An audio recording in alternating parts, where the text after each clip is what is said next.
SBI bank की मुख्य शाखा शामली में एक दवा व्यापारी के साथ हुई कथित हेराफेरी ने स्थानीय व्यापारियों और आम जनता में आक्रोश पैदा कर दिया है।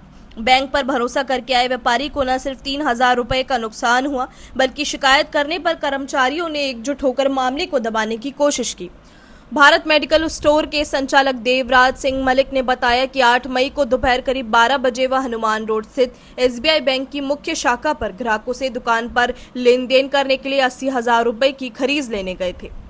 कैश अधिकारी रमन ने खरीद सौंपी, जिनमें से एक थैला खुला हुआ था। कोर्ट की तारीख के चक्कर में व्यापारी ने बैंक पर पूरा भरोसा जताते हुए खरीद अपने पास रख ली। घर पहुंचकर जब गिनती की तो हैरानी का सबब सामने आया, 3,000 रुपए कम निकले। देवराज सिंह मलिक ने बताया कि वे बैंक पहुंचे और मामले की शिकायत की, लेकिन वहां कर्मचारियों ने एक स्वर में उन्हें जुठलाना शुरू कर दिया। न सिर्फ आरोप से इनकार किया गया, बल्कि सीसीटीवी फुटेज दिखाने से भी साफ मना कर दिया गया।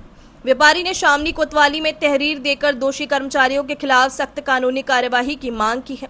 उन्होंने चेतावनी देते हुए कहा, अगर बैंक कर्मचारी व्यापारियों के साथ ही ऐसा घालमेल कर सकते हैं तो आम जनता के साथ उनका रवैया क्या होगा। यह महज 3,000 रुपए का मसला नहीं है, बल्कि बैंक पर जनता के विश्वास के साथ खिलवाड़ है।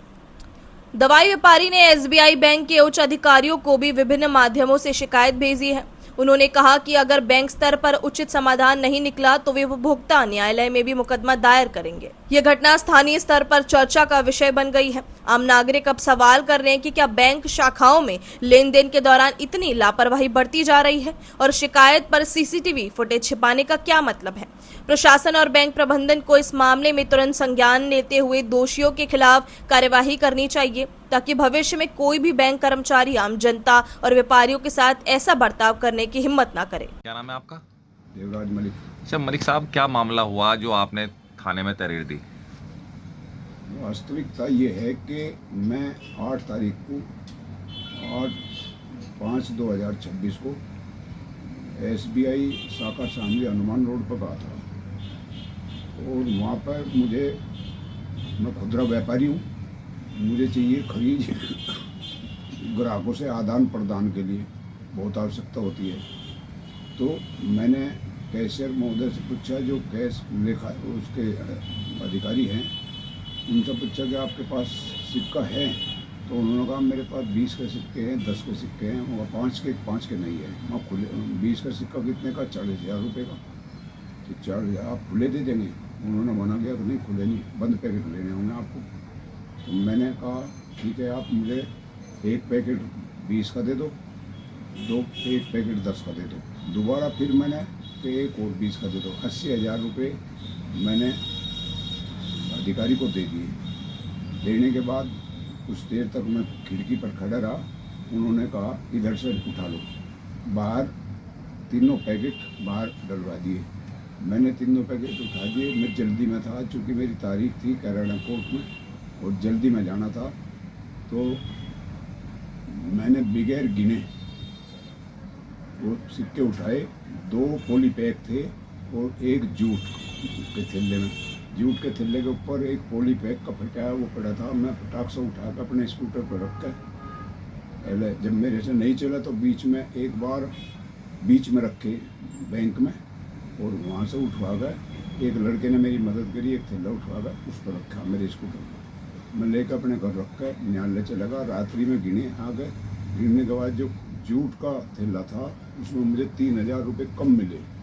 तो मैंने अपनी टाइम देखा तो जब तक शाखा बंद हो चुकी थी, तो 2 दिन की छुट्टी होने के कारण मैं तीसरे दिन सोमवार के दिन बैंक खुलते ही सुबह ही करीब 11 बजे बैंक में गया और अधिकारी से संपर्क किया कि आपने मुझे ये पैसे खुले हुए दिए, और ये जब आपने मुझे मना किया था कि खुले सिक्के नहीं मिलेंगे, आपने खुले सिक्के क्यों दिए?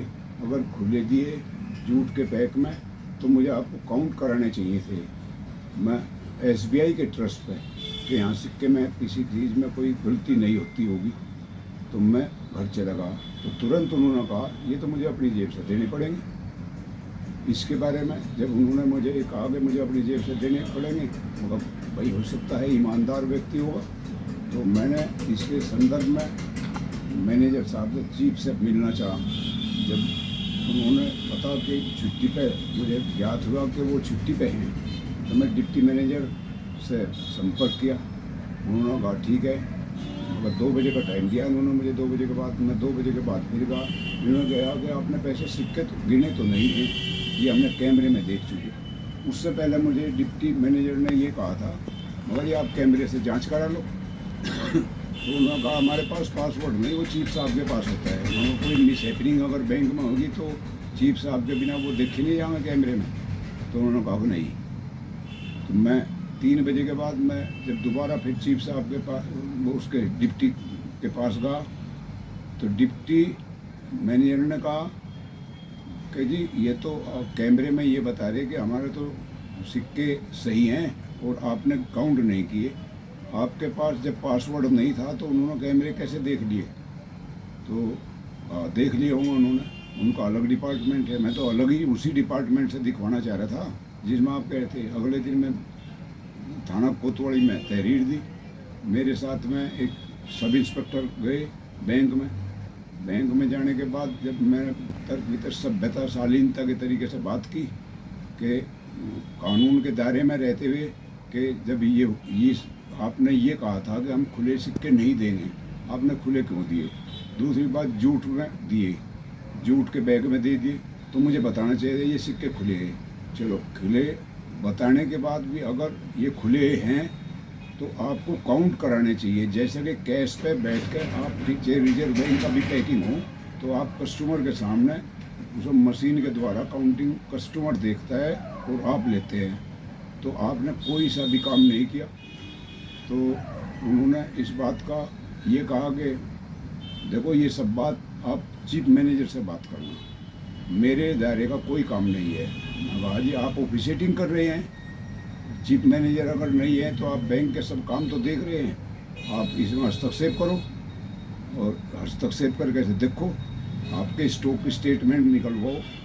बैंक में पैसा बढ़ा है तो बढ़ा मिलेगा वो, अगर वो मेरे पास नहीं गा तो जब तक मानसिक रूप से तैयार हो चुके थे, क्योंकि समय काफ़ी बीत चुका था, पहला दिन और दूसरा दिन, तो बैंक कर्मी सभी लोग नकारात्मक बात करने लगे। तुमने रास्ते में डाल दिए होंगे, ये कर दिए होंगे, निकाल दिए होंगे, हमारी क्या जिम्मेदारी?